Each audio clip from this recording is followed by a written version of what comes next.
Hi students, നമ്മൾ ഇന്ന് പഠിക്കാൻ പോകുന്നത് 9ാം ക്ലാസ്സിലെ 3rd ചാപ്റ്ററായ പാരലൽ ലൈൻസ് അഥവാ സമാന്തര വരകളിലെ 6ാമത്തെ ഭാഗമാണ്. നമ്മൾ കഴിഞ്ഞ വീഡിയോയിൽ അംശബന്ധം റേഷ്യോ പഠിച്ചു അല്ലേ? അതായത് 3 അതിൽ കൂടുതൽ പാരലൽ ലൈൻസിന് ഒരു വര കട്ട് ചെയ്യുമ്പോൾ കിട്ടുന്ന അംശബന്ധം അതേ അംശബന്ധം അഥവാ റേഷ്യോയിൽ തന്നെ ആയിരിക്കും അതേ പാരലൽ ലൈൻസിനെ വേറെ വര കൊണ്ട് കട്ട് ചെയ്യുമ്പോഴും കിട്ടുന്ന റേഷ്യോ. ഇത് നമ്മൾ പഠിച്ചതാണ്. ഇവിടെ ഞാൻ ഒരു ട്രയാങ്കിൾ വരച്ചിട്ടുണ്ട് അല്ലേ? ആ ട്രയാങ്കിളിൻ്റെ ഈ ബേസ് അഥവാ പാദത്തിന് പാരലായിട്ട് ഗ്രീൻ കളറിൽ ഒരു വര വരച്ചിട്ടുണ്ട്. അപ്പോൾ ഈ 2 ലൈൻസ് പാരലാണല്ലോ. അപ്പോൾ ഈ സൈഡിനെ, ഈ ട്രയാങ്കിളിൻ്റെ ഈ വശത്തിനെ 2ആയിട്ട് മുറിക്കുന്നുണ്ടല്ലോ. ഇനി ഞാൻ ഈ ഒരു പോയിന്റിൽ കൂടെ ഇതിന് പാരലായിട്ട് സമാന്തരമായിട്ട് വേറൊരു വര കൂടി വരയ്ക്കാൻ പോവാം.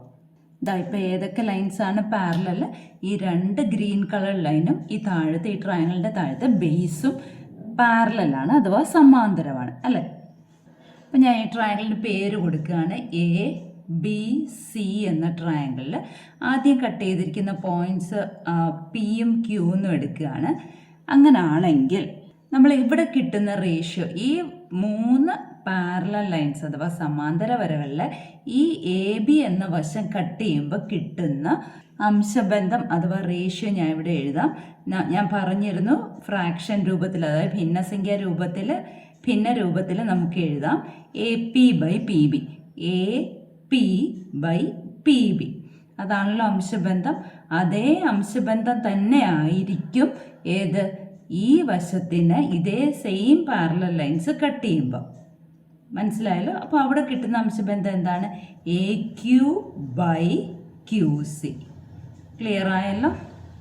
അതായത് ഈ 3 സമാന്തര വരകളെ ഈ ത്രികോണത്തിൻ്റെ AB എന്ന വശം കട്ട് ചെയ്യുമ്പോൾ കിട്ടുന്ന അംശബന്ധമാണ്, അഥവാ ഫ്രാക്ഷൻ രൂപത്തിൽ, ഭിന്ന രൂപത്തിൽ എഴുതുമ്പോൾ AP/PB എന്ന് കിട്ടും. അപ്പോൾ AP ആ മുകളിലത്തെ വശം ബൈ താഴത്തെ ഭാഗം അല്ലേ? ഇവിടെയും അങ്ങനെ തന്നെ എഴുതണം, മുകളിലത്തെ ഭാഗം ബൈ താഴത്തെ ഭാഗം. ആ ഓർഡർ മാറ്റരുത്, അതേ രീതിയിൽ തന്നെ എഴുതുക. ഇനി ഇതേ ത്രികോണത്തിൽ ഞാൻ വേറൊരു രീതിയിൽ അംശബന്ധം എഴുതാൻ പോകും. അതായത് ഈ AP അതേ മുകളിൽ ന്യൂമറേറ്റർ അതേപോലെ എഴുതി ഡിനോമിനേറ്റർ മുഴുവനായിട്ട് AB എന്ന് എടുക്കുന്നു. ക്ലിയർ ആയോ? അപ്പോൾ A മുതൽ P വരെയുള്ളത് അംശമായിട്ട്, അതായത് ന്യൂമറേറ്റർ ആയിട്ട് എടുത്തു. ഡിനോമിനേറ്റർ അഥവാ ഛേദമായിട്ട് ആ വശം മുഴുവൻ എടുത്തു. അങ്ങനെയും എടുക്കാം നമുക്ക് അംശബന്ധം. അങ്ങനെ എടുക്കുമ്പം ഇവിടെയും അതേ രീതിയിൽ തന്നെ എടുക്കണം. അതായത് A മുതൽ P വരെയാണ് എടുത്തത്. അങ്ങനെ ആകുമ്പോൾ ഈ വശം എടുക്കുമ്പോൾ A മുതൽ Q വരെയുള്ള എടുത്തോണം. അപ്പോൾ AQ/ പിന്നെ മുഴുവനും ഉള്ളതാണ് ഡിനോമിനേറ്റർ അഥവാ ഛേദം. അപ്പോൾ ഈ വശത്ത് മുഴുവനും ഉള്ള നീളം എന്താണ്? AC. അവ തമ്മിൽ തുല്യമായിരിക്കും. ഇനി ഇതേപോലെ നമുക്ക് ഈ മുകളിലത്തെ ഭാഗം എടുക്കാതെ താഴത്തെ ഭാഗം വെച്ചു അതേപോലെ പറയാൻ വയ്യേ? അപ്പോൾ താഴത്തെ ഭാഗം എന്താണ്? PB ആണ് അല്ലേ? PB / മുഴുവനും ഉള്ളത് AB = അപ്പോൾ ഇവിടെ എടുക്കുമ്പോഴും ഈ താഴത്തെ ചെറിയ ഭാഗമാണ് എടുക്കേണ്ടത്. QC / മുഴുവനും ഉള്ളത് AC. ഇങ്ങനെ നമുക്ക് 3 തരത്തിൽ അംശബന്ധം എടുക്കാം അഥവാ റേഷ്യോ എടുക്കാം. അപ്പം നമുക്കൊരു ക്വസ്റ്റ്യൻ കിട്ടുമ്പോൾ അതിനനുസരിച്ച് നമ്മൾ ഇതിലേതാണെന്ന് ഉള്ളത് ഐഡൻറ്റിഫൈ ചെയ്ത് സെലക്ട് ചെയ്തോണം, അത്രയേ ഉള്ളൂ. അപ്പം നമുക്ക് ഇത് വെച്ചിട്ട് പേജ് നമ്പർ 50 ക്വസ്റ്റ്യൻസ് ചെയ്യാം. ആദ്യം 1ാമത്തെ ക്വസ്റ്റ്യൻ ചെയ്യാം. ക്വസ്റ്റ്യൻ ഇതാണ്: in the picture below the green line is parallel to the right side of the blue triangle.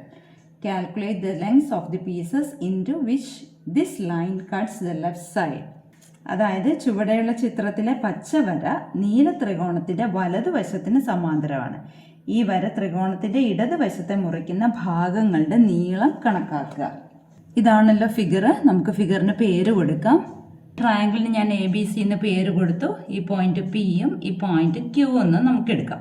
അപ്പോൾ നമുക്കിവിടെ ടോട്ടൽ ഒരു സൈഡ് ഫുള്ള് തന്നിട്ടുണ്ട്, മറ്റേ വശം മുറിച്ചാണ് തന്നിരിക്കുന്നത്.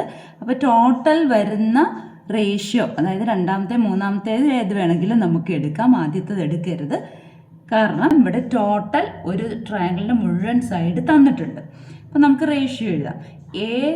AP/AB മുഴുവനും കൂടെ ഉള്ളത്. A P by A B കണ്ടല്ലോ, ഈക്വൽ ടു എ പി എന്ന് പറയുന്നത് എ മുതൽ പി വരെയുള്ള ഇത്രയും ഭാഗമാണ്. അപ്പോൾ ഇവിടെ എടുക്കേണ്ടത് എന്താ, എ മുതൽ ക്യൂ വരെ ഉള്ളത്. A Q by total A C കണ്ടല്ലോ. ഇനി എ പി എത്രയാണ്, 3 സെൻറ്റിമീറ്റർ ബൈ എ ബി ടോട്ടലാണ് എ മുതൽ ബി വരെ. ഇപ്പോൾ 3 + 5 8 എന്ന് വന്നു, ഈക്വൽ ടു എ ക്യൂ നമുക്കറിയാവോ, ഇല്ല, A Q divided by A C total 6 centimetre. അപ്പോൾ ഇതിൽ നിന്ന് നമുക്ക് എ ക്യൂ കണ്ടുപിടിക്കാമല്ലോ, ക്രോസ് മൾട്ടിപ്ലൈ ചെയ്താൽ മതി. അപ്പോൾ 8 × എ ക്യൂ ഇത് തമ്മിൽ ക്രോസ് മൾട്ടിപ്ലൈ ചെയ്യുക. അപ്പോൾ 8 എ ക്യൂ എന്ന് എഴുതാമല്ലോ, ഈക്വൽ ടു 3 × 6 ആണല്ലോ. അപ്പോൾ ഈ A Q equal to 3 × 6 by ഈ മൾട്ടിപ്ലൈ ചെയ്തിരിക്കുന്ന ഇപ്പുറത്ത് വരുമ്പോൾ ഡിവിഷനായി അല്ലേ. അപ്പോൾ 6നെ 8നെയും ക്യാൻസൽ ചെയ്ത് 2 കൊണ്ട് ക്യാൻസൽ ചെയ്യാം അല്ലേ. 2 3s ആണ് 6, 2 4s ആണ് 8. അപ്പോൾ ടോട്ടൽ 3 3s 9/4 എന്ന് വന്നല്ലോ. 9/4 എന്ന് പറയുന്നത് 4 9-നകത്ത് എത്ര പ്രാവശ്യം ഉണ്ട്, 2 പ്രാവശ്യം. പോയിന്റ് ഇട്ടു, ബാക്കി മിച്ചം എത്ര ഉണ്ട്. ഇനി അങ്ങനെ അറിയത്തില്ലാത്തവർ ഡിവിഷൻ ചെയ്തു.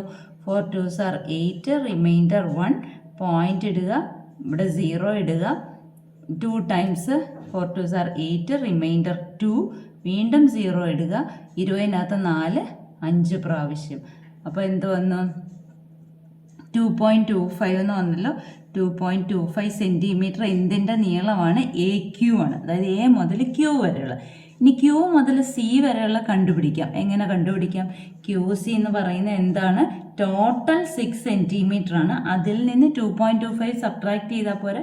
അപ്പോൾ 6 - 2.25 എങ്ങനെയാണ് ഡെസിമൽ സബ്ട്രാക്ട് ചെയ്യുന്നത്, 6നെ എങ്ങനെ എഴുതാം, 6.00 ഇട്ടിട്ട് 2.25 സബ്ട്രാക്ട് ചെയ്താൽ മതിയല്ലോ. അപ്പോൾ എത്ര വന്നു, 3.75 സെൻറ്റിമീറ്റർ എന്ന് എഴുതാമല്ലോ. ഇപ്പോൾ രണ്ടിൻ്റെയും ലെങ്ത്ത് കിട്ടി. അതായത് ഈ എ ക്യൂവിൻ്റെ നീളവും ക്യൂ സിയുടെ നീളവുമാണ് നമ്മളോട് ചോദിച്ചിരിക്കുന്നത്. പച്ച വര മുറിക്കുന്ന ഓരോ ഭാഗത്തിൻ്റെയും നീളങ്ങളാണ് ചോദിച്ചിരിക്കുന്നത്.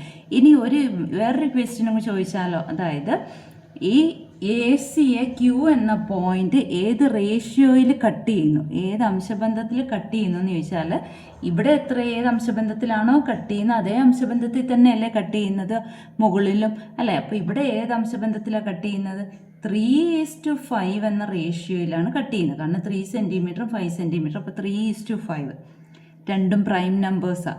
അപ്പോൾ നമുക്ക് അവിടെ ക്യാൻസൽ ചെയ്യാനൊന്നുമില്ല, വെട്ടിച്ചെറുതാക്കാനൊന്നുമില്ല, 3/5 എന്ന് എഴുതുമ്പോൾ അല്ലേ. അപ്പോൾ ഇതേ അംശബന്ധത്തിൽ തന്നെയായിരിക്കും ക്യൂ എന്ന പോയിന്റ് എ സിയെ കട്ട് ചെയ്യുന്നത്. അപ്പോൾ അങ്ങനെയും ക്വസ്റ്റ്യൻ വേണമെങ്കിൽ ചോദിക്കാം. ഇനി നമുക്ക് രണ്ടാമത്തെ ചോദ്യം ചെയ്യാം. സെക്കൻഡ് ക്വസ്റ്റ്യൻ ഇതാണ്. In the parallelogram A B C D the line through the point P on A B parallel to B C meets A C at Q. The line through Q parallel to A B meets A D at R. ഇവിടെ 2 question ഉണ്ട്, രണ്ടും prove that question ആണ്. ഒന്നാമത്തത് prove that A P by P B equal to A R by R D. രണ്ടാമത്തെ part prove that A P by A B equal to A R by A D. അതായത് A B C D എന്ന സമാന്തരികത്തിൽ A ബിയിലെ P എന്ന ബിന്ദുവിൽ കൂടി B സിക്ക് സമാന്തരമായി വരയ്ക്കുന്ന വര എ സിയുമായി ക്യൂയിൽ കൂട്ടിമുട്ടുന്നു. ക്യൂയിലൂടെ എ ബിക്ക് സമാന്തരമായി വരയ്ക്കുന്ന വര എ ഡിയുമായി ആറിൽ കൂട്ടിമുട്ടുന്നു. അങ്ങനെയാണെങ്കിൽ ഒന്നാമത്തെ question A P by P B equal to A R by R D എന്ന് തെളിയിക്കുക. രണ്ടാമത്തെ A P by A B equal to A R by A D എന്ന് തെളിയിക്കുക. ഇവിടെ ഫിഗർ തന്നിട്ടുണ്ട്. നമ്മൾ ഒരു ട്രയാങ്കിൾ വെച്ച് നമുക്ക് ചെയ്യാനറിയാം അല്ലേ. അപ്പോൾ ഇവിടെ 2 ട്രയാങ്കിൾസ് ചേർന്നിട്ടാണ് ഈ പാരലോഗ്രാം അഥവാ സമാന്തരികം വന്നിരിക്കുന്നത് അല്ലേ. അപ്പം നമുക്ക് ആ ട്രയാങ്കിളിൻ്റെ പ്രോപ്പർട്ടി ഒരു ട്രയാങ്കിളിൽ കൊടുക്കുന്നു. അതായത് ഈ പച്ച വരയുടെ താഴോട്ട് ഉള്ള ഭാഗത്ത് കൊടുക്കുന്നു, പിന്നെ ആ പ്രോപ്പർട്ടി തന്നെ മുകളിലോട്ടുള്ള ഭാഗത്തും കൊടുക്കുന്നു. അപ്പോൾ ഞാൻ സെപ്പറേറ്റ് വരച്ച് കാണിച്ചു തരാം, അപ്പം നിങ്ങൾക്ക് പെട്ടെന്ന് മനസ്സിലാവും. അതായത് നോക്കിക്കുക, അതായത് ഈ മുകളിലത്തെ ട്രയാങ്കിൾ എടുത്തിട്ടില്ല, ഈ താഴത്തെ ഭാഗം മാത്രം ഞാൻ സെപ്പറേറ്റ് വരച്ചിരിക്കുകയാണ്.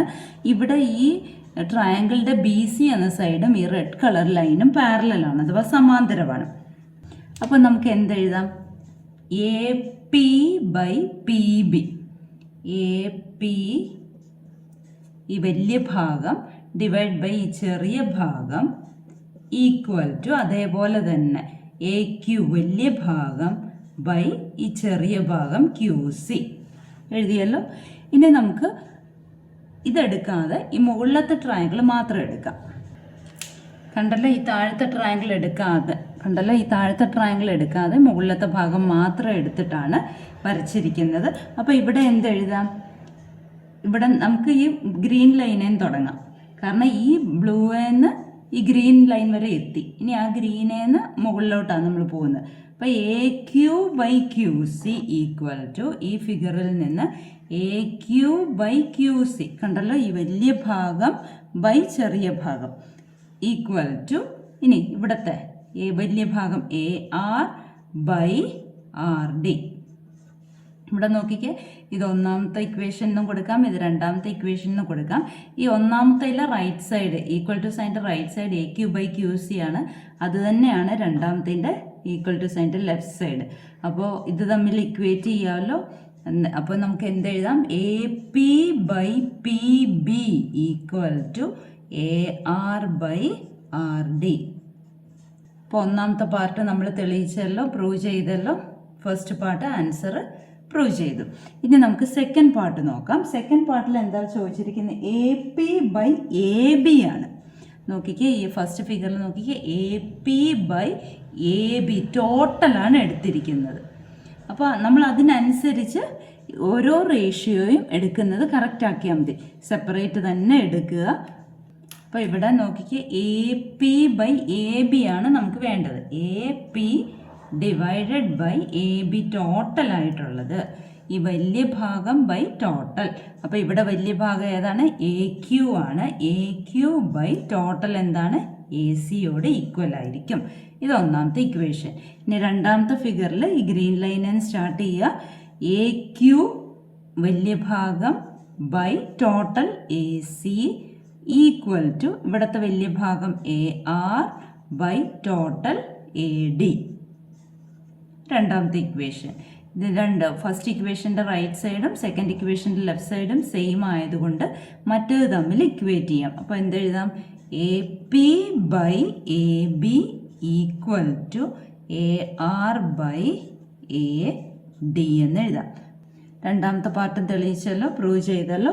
രണ്ട് ക്വസ്റ്റ്യനും മനസ്സിലായില്ലേ? ഇപ്പോൾ രണ്ടും എഴുതി പഠിക്കുക. ബാക്കി രണ്ട് ചോദ്യങ്ങൾ നമുക്ക് അടുത്ത ക്ലാസ്സിൽ ചെയ്യാം.